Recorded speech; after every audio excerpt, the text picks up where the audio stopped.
I mean, if I was Kamala Harris, I'd be panicking right now. It just doesn't look good. And I mean, a full 360 degrees. Like, it does not look good from either way you look at it. I mean, you have to literally be like either blind or just straight up delusional, okay, to think that, you know, Kamala's in the best position ever. I just don't know how you can see that. I mean, we have Hurricane Helene, Hurricane Milton, FEMA's broke, Governor Tim Walz, his family's endorsing Trump. Okay, he's accidentally called Kamala Harris a prostitute on stage.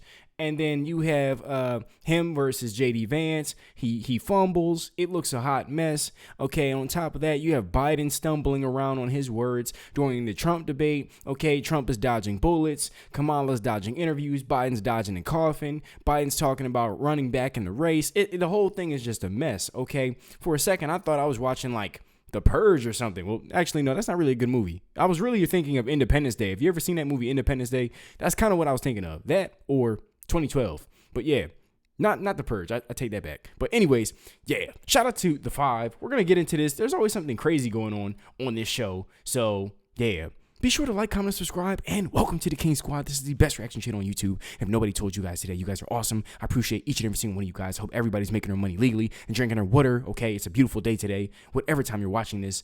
And no, this is not financial advice. Let's get into this video. Share these videos, like, comment, and subscribe. Let's go. Somebody's panicking after treating the press like they have cooties and Democrats privately freaking out about her lack of visibility. Kamala Harris is flooding the zone this week with a blitz of back-to-back media interviews. But it's a who's who of friendlies. She'll be chatting it up with the ladies on The View, getting chummy with former radio shock jock Howard Stern, and then she'll talk to late night's ultimate liberal kiss-up, Stephen Colbert. Harris getting herself ready for all of these hard-hitting sit-downs by appearing on something called the Call Her Daddy podcast. Watch. I'm curious, like, you don't do too many long-form interviews. What made you want to do Call Her Daddy today? Well, I think you and your listeners have really got this thing right, which is one of the best ways to communicate with people is to be real. This is a moment in the country and in life where people really want to know they're seen and heard and that they're part of a community, that they're not out there alone. And so I'm really glad to be with you. Andrea Mitchell is encouraging Kamala to maybe do an interview with a host that isn't wearing a sweatshirt. I think they've got to double down on doing more interviews and serious interviews. The business world, they don't think she is serious. They don't think she's a heavyweight. And a lot of this is gender, but she's got to be more specific about her economic plans. I'd give credit where credit's due. Tim Walz going on Fox News Sunday. Well, Kamala Harris doesn't have a plan, okay? And we've been saying that, all right? She has no plan. Her policies are literally here to send us into hell, okay? So let's continue on. And Shannon Bream grilling the knucklehead on all those times he repeatedly misspoke. A lot of people would say they couldn't get away with saying, I'm just too passionate, my grammar's not right, I'm a knucklehead. What do you say to the American people who think, I don't know that I can trust this guy with all those modifications to be the potential commander-in-chief of this country? Yeah, well, I think they heard me. They heard me the other night speaking passionately about gun violence and misspeaking. And I got to be honest with you, Shannon, I don't think people care whether I used IUI or IVF when we talk about this. What they understand is Donald Trump would resist those things. Look, I speak passionately. Judge Janine, what does it say about the Kamala Harris strategy that they've changed it 180 degrees 4 weeks before the election? Well, you know what's interesting is we just came off of one hurricane, and there's another Category 5 that's scheduled to hit Tampa and Florida. And instead of taking the opportunity to prove to the American people that she's interested in them, she is now twisting it to, I think I'll do a little humor with Howard Stern and Stephen Colbert, and then I'll go on The View. None of it makes sense. The woman is risk averse to the media. And this isn't a media blitz. They call it a media blitz. She still avoided most of the media, as Andrea Mitchell said. And instead of taking the opportunity to say, America, I hear you're worried about the FEMA money. I'm going to get out there and make sure you get that money. But I think that if she needs to be transactional, if she needs to get something out of it, be transactional. Think about it this way. If you take care of the American people, maybe they'll vote for you. But I hadn't heard that quote before. When she was on that podcast, she said one of the best ways to communicate with people is to be real. So then why did she pick Tim Walz? Because we really don't even know who the real Tim Walz is. The guy's lied so much. And it's not just about the rank and the war and the weapons of war and being on the tarmac. It's the DWI and the DUI that someone was chasing him and all that other nonsense. And then, of course, the IVF. And he lied when he said Trump's against it. Trump said he's going to give it to Americans who need it. But his rationalizing is, I'm passionate. Forgive me. I'm a knucklehead. Forgive me. That's not an excuse, and that's not an answer. And finally, if he thinks he's getting... Yeah, that's dangerous, too. On top of that, can we also just acknowledge the fact that during his J.D. Vance debate, he literally said he's made friends with school shooters? Like, this guy is really weird. On top of that, making Transformer and Decepticon sanctuaries and letting little kids, sabotage themselves off, temporary emotions, making permanent decisions. I just this guy is not a guy deserving of any type of power over our lives for the next, especially for the next 4 years. This guy is a straight up weirdo, and Kamala. It shows how weird Kamala Harris is, because you would think that our supposedly strong and fearless leader that's supposedly running the country right now, while after Biden stepped down, you think she would have vetted him more, but she didn't. Like, who is this guy? Why is he this weird and off center? Anyways, let's get back into it. Gaining sympathy or social status, or he's preserving his false sense of who he is. The question that American people are asking right now is, who is the real Tim Walz? Which one is coming to the White House? And when you draw on your real life experience, Tim Walz, which side will you draw it from? The real side or the lying side? Why do you think she's changing her strategy, Harold Ford Jr.? I mean, she had a strategy locked in. She was going to rise above. And now she's just going into all these venues, soft venues. But why do you think she changed? Hope you had a good weekend. I did. Good to be back around the table. To everyone, it's such a solemn day. I know we'll talk about this in the third block, and I look forward to it. My prayers go out to all of my friends, as this is such a tough moment. To this issue, I think that we've been urging her to take long-form interviews, to do a press conference. We wanted more debates. At least I wanted more debates. I think everyone around the table might have, at least at some point. And she has decided to do that. I think what she has unveiled and how she's doing this is that she has a different way of closing than President Trump is going to close. I wish both of them would do another debate. I wish Vice President Harris would sit not only with 60 Minutes, I wish President Trump would sit with them as well. I wish he'd sit with more and take some of the questions, even tougher questions than she faced in some of the settings that she's been in. But she's doing this, and she's basically making it clear that she doesn't believe that undecided voters really care. I happen to think she's wrong, and I think that President Trump, I think he believes his closing strategy is, I'm going to excite and energize those who are going to vote for me, and we're going to outnumber those that vote for her. Again, I'm just old-fashioned. I wish they'd stand side by side again and answer some of the tough questions. But I'm pleased that she's made a little change in the strategy, Jesse. At least she is out. I have not seen the 60 Minutes interview. I'm looking forward to seeing that. Again, I wish that both of them had done that and sat down. But maybe. Stay tuned for that, too. We will be reacting to the 60 Minutes interview, so definitely stay tuned for that. That'll be coming up shortly. I'm longing for days that are no longer going to be in politics. But as I've said before, I hope this tradition of not doing debates is something that comes to an end after this election here. Don't you usually do these soft interviews balanced off with hard interviews to get to know the candidate in a different way, not the only way? Yes. I'm having a hard time differentiating or understanding convention Kamala and conventional Kamala. So convention Kamala, she has this amazing convention. Everybody's for her. They're all excited. The Democrats are all in. She's got all the celebrities. She's got all the support. She's got the Obamas there. Everybody's excited. And then she went away for 4 days. You never saw her. And ever since then, it's sort of been why did you sit on that inspiration and that moment and just let it fizzle?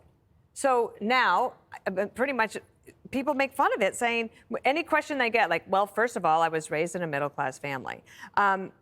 I don't think that more laughter is what's needed right now. If you think if you're a woman running, You have to punch above your weight.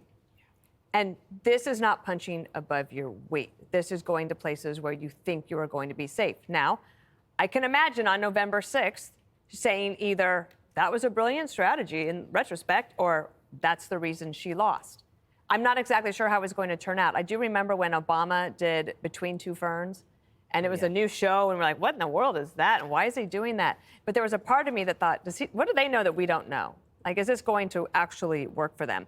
I also want to say one other thing about that Andrea Mitchell point. She was saying what I'm saying about you have to punch above your weight. Right. That's just the other way of saying it. She was trying to be nice. She says it's because of gender, but really it's because people don't take you seriously. In one of the 60 Minutes clips, Bill Whitaker's pressing her on how she's going to pay for all of her spending.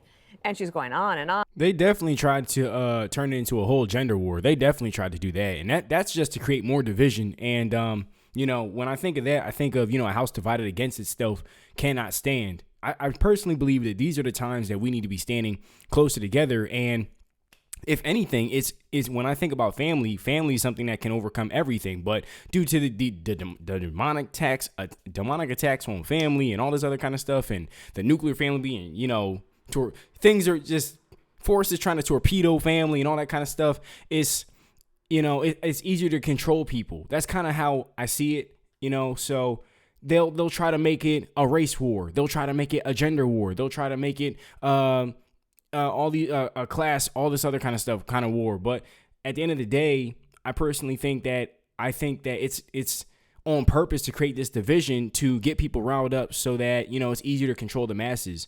And if anything, I think it's really more so to get the left to really act more out of character. Because if you know, when I look at the left, they don't really run off facts at all. They run off like strictly emotions and stuff like that, which is really not that good. Like, a car does not run off emotions. It runs off of facts. Okay, like, this car has to work because X, Y plus B equals facts. And that's that. But, you know, the Dems are going to just try to do anything to get everybody riled up to just attack each other, where we're saying, hey, on the right, we're saying, hey, well, this is what we need to do to save everybody. Because if we don't save everybody, well, the ship is sinking, like, and it's sinking fast. The country is falling deeper and deeper into the ocean. And I really, you know, I look at Kamala Harris and she doesn't have a plan. Okay, she doesn't have a plan. She's kind of aloof. She just kind of just laughs a lot. She goes to safe spots. She doesn't want to debate on Fox. You know, and on top of that, every time Trump did a debate, there's an attack. It's like 3 versus 1, and then I can kind of see why he doesn't want to do any more debates. I'm like, oh yeah, well, you know, I wouldn't want to be hit with a bunch of 3v1s either. Okay, they didn't do that to Kamala. You know, they didn't do that to Governor Tim Walz. But I digress. Let's get back into the video. Let me know what you guys think about that down below in the comments. I'm always interested in hearing what you guys have to say about this kind of stuff. On, and then he cuts her off and he says, no, but that wasn't my question. How are you going to pay for it? And she goes on and on. Clips, really, it's because people don't take you seriously. In one of the 60 Minutes clips, Bill Whitaker's pressing her on how she's going to pay for all of her spending. And she's going on and on and on. And then he cuts her off and he says, no, but that wasn't my question. How are you going to pay for it? And she goes back around, pay your fair share and everything. And he says again, but we're dealing with the real world. So I'm looking forward to tonight because I do think he pressed her a little bit. And that wasn't maybe the softest interview. And she knew it wasn't going to be. But there's convention Kamala and conventional Kamala. And right now, I don't know if that's good enough to win. All right, well, let's go to conventional Greg Gutfeld. Thank you. You know, while she was doing Call Her Daddy, her husband was doing Call Your Nanny. They didn't report that. This is not so much a strategy as it feels like a commiseration, you know, getting together with the girls after a bad breakup. You know, that's Call Her Daddy, Colbert, Stern, both who've castrated themselves on the altar of wokeism. She's like a therapy hot potato. Everybody's passing her around because they don't know what to do. And it's like the people in charge have left the building or they've left for the month. It's like they're asking neighbors to water the plants, and she's the plant. They don't know what to do with her because it's not working out. She can't read a prompter. She can't think for herself. She's not bad. She's pathetic. And when you look at men, what men are thinking, and I think even young people who are voting for... Yeah, Gen Z is not going for it. We're not going for it. I mean, granted, there's like extreme liberalism in my generation, okay? Like super liberal. But then again, we're not going for it. There's a good portion of us that is not going for it. Trump. I Me think the included. mistake the Dems made was painting Trump as dangerous, because when your choice is pathetic, you know, we're going to go with dangerous every time. Like, would you rather be the 1976 Oakland Raiders, Harold, or the 1976 Tampa Bay Buccaneers? I'm going to be with the Raiders, the pirate ship. So as you know, I do a lot of interviews with young men and women in my podcast, Gut Raps with Teens. They love backing Trump because it irks the man. Yep. And these days, what is the man? It's the skittish, panicky, weak Kamala supporters, the Sterns, the Kimmels, the Colberts that are relegated to the front lawn, shaking their rakes at those rebellious kids making noise. You want to piss off your ponytailed, social studies teacher with the Kamala pin on his knapsack? Wear a Trump badge. I mean, it's fun. It's easy. I think that's where a lot of the energy is coming from, because what you're getting, you feel like you're getting something from the machine. Nobody likes a machine, Jesse. And women like the bad boy. Yep. That's true. Always. That's how I got where I was, Jesse. Click here. Yeah, really interesting stuff. Really interesting stuff. I just wanted to say too, as far as everything with Trump goes, I really think that a lot of people are, especially like for instance, I'm 24, right? A lot of people my age, I would say, that are going for Trump. We can kind of remember a time, and this goes for everybody that, is for Trump. But speaking from my own perspective, like a lot of us remember, Trump when I was like graduating. I was graduating. I was in high school and all that kind of stuff when Trump was in office. I was around that time. I don't know. I think I was just entering college, maybe. Anyways, yeah, and I remember like I was having like the best years of my life around that time. Trump was in office. And like life was so much easier. Life was so much more affordable. It was like the sky was bluer, the grass was greener, and things made more sense. And then I remember around 2021, it was like a dark storm cloud took over the country. And I was like, hey, what happened? Who cut the lights off?